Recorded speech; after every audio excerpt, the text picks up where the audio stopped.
Atala whātilo Samoa Entertainment TV, wha ingo nei po iwa ia songa lue, usimai whaafonga ia tamua, o le nei po ia fo. E le faule tofinga komesina o leo i le fionga awa pa aulongo i tino Filipo. Toi titi a tol tau sanga talo na avanol tulanga tofi, o le komesina o leo mo falpuipui e Samoa. Le o tofia ne iai, le fionga awa pa au e pe un whaamau ni ai le malo, Paul Kapeneta e na te wa ai le mtanga luenga, mo le si tolu tau sanga. O le fionga minsta o leo fa walo Harry Schuster, na ia whaamau ni mai fo ina o afsilingia le teopolinsia. Peta elo le taimi mua le wa umi ai le fionga awa pa au, se tofinga komesina o leo. O le taimi po kalame o tau singo le file mua malo au fatasi, le United Nations po le UN na tofia i foi, le tamali il tofinga komesina o leo i Solomona, i le taimi o le Ramsey, na ia ngalue ai Solomona molsilia, i le tolu tau sanga. O le masina au kurso o lua tasin fa ma vai ai, le sunga fuia vailili i Ken Kyle, ma wa i mai ai lava sui office stili ta i masina, i le tofinga komesina le tu mau, sa au fiai au apa au, bali i Mona Lisa Keti, malei atawa Samuel u afamsanga. O le masina le ulai sa tuu, e o ane ai le whaasolonga o sui komesina e vailam tanga luenga, i le sunga au apa au, peitai, o leo amatai lona tofinga o le komesina o tanga luenga, o leo mawhalpuipui e Samoa. O lima sifulu ai tau sanga o tsuifu o le foita malii, mai le fio anga, o fale vao manono si umu whangaloa mawai moso, o tu sa malus futu sanga talo na ngalue ai, ilim tanga adwenga o leo. Ini su tala leo whala uloa mai nei company va lele Qantas Airways, ana malanga tu sao mai Australia i Samoa whape foi, ili foi atu. Peta o wha loyal officer va lele o tangata malanga mai Australia i Samoa, e nau tangata hanu o Samoa i terminei. E whaatanga o na malanga mai, whaatasiai matangata, o iei wha ama o ni ngai whai ngā rue ngai lutato tanu. Ina ia mawhai on whaamlia ina fo ia inga o tangata malanga mai i tutonu. O lunga le website so ta inga televawer company o lo whai loa il na whaamonianga fau mo tangata malanga. Le masina talwain tal sanga mai iei company va lele malo Samoa. Mo se whaatananga i whea lua iai i sona lai Sene lea mo lo lato va atu sa o lea i Samoa. I lalo tu la fono val tolu fumlanga inga va lele. Matav sanga ai se lai Sene, e whaatanga ai le nā fo i whainga fau whaale vau malo. Tu fo i le avanoa i tangata e le fia i nā whainga, e tusi ane ai ilmtanga ngā ruenga mai lea sona whai ai lea whaasalalanga. Peta e stato whaatalanoanga mal minsta o ngā ruenga le fionga olo a fōwhiti wa ai, na ia sauno ai i le masina talwai. Sa whaatali le mai a mai o tā penangal company wa lele ma amata loa.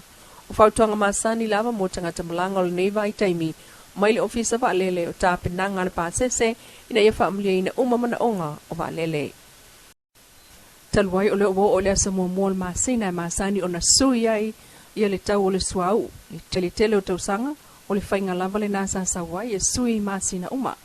Pete o le so leo whalau loa mai ei nei, e le a fiongal minsta o tupe, muli pola analosa ale modio o.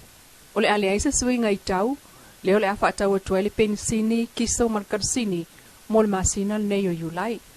O suau u whaasawa Samoa o lo o iai le Samoa mua yulai. O atangi ai le tau sa sapalai iai i le masina o yuni, mai o le ua fufuai, e whaawau le tau o yuni a ngai i le masina o yulai. O lo whaawau pēr le whenga iai o maketi msuau u, e le i whaamaina ma fianga o si itanga o le tau, ona o le tau a le va Ukraine ma Lucia. Pata se manisi o mafu angolo o a fia i le ngau si no suau u, e le i whaamaina. Pensini e tolu tala fitu whai le lita, o le kiso e tolu tala i vavalu le lita, ma le karsini e tolu tala lima tolu le lita, o lo tu maui pea peo na iai, i le masina talwai.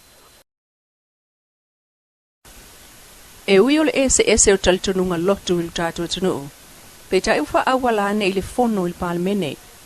Peta e ufa awalane i le fono a le palemene se mea lufa, o suau upa ia, o se vaenga o tala angol talitonunga le kalesia katoliko Roma i Samonei.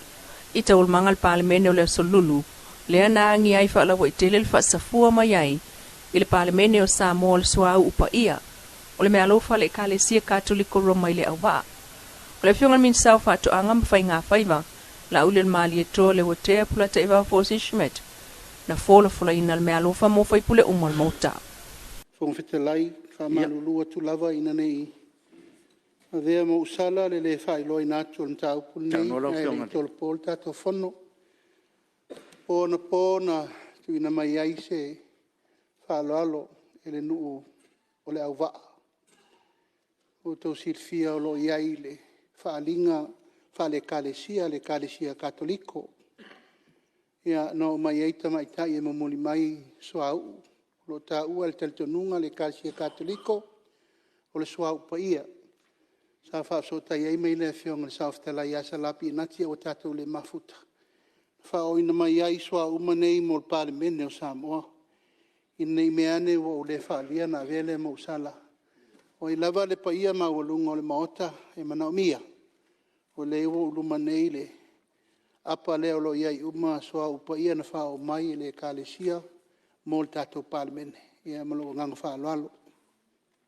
Alo, whaftai, i le whaalinga fo e lau whionga le Mr. Whatoanga ma whainga whaiva ia whaftai fo i le mamaru le kalesia ia leo manatuane i le palemene ia awalava ia le fo i tūlanga pa ia le pena ngie tono le tatou maota ma lo whaftai.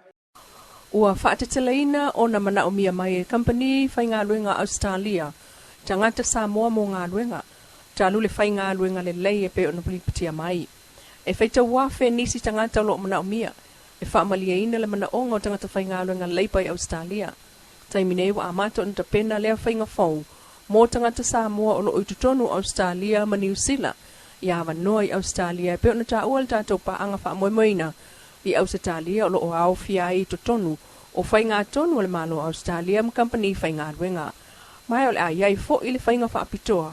Po o visa ulu whale whaapitoa mo ia tangata whai ngā ruenga atu i Samoa. Ta ua le tātou pa anga me Australia e le o tuema mau. Ai o mai fo i le nā whaamanuanga le tātou tunuu. Mai o le au taitoina i tonu lava.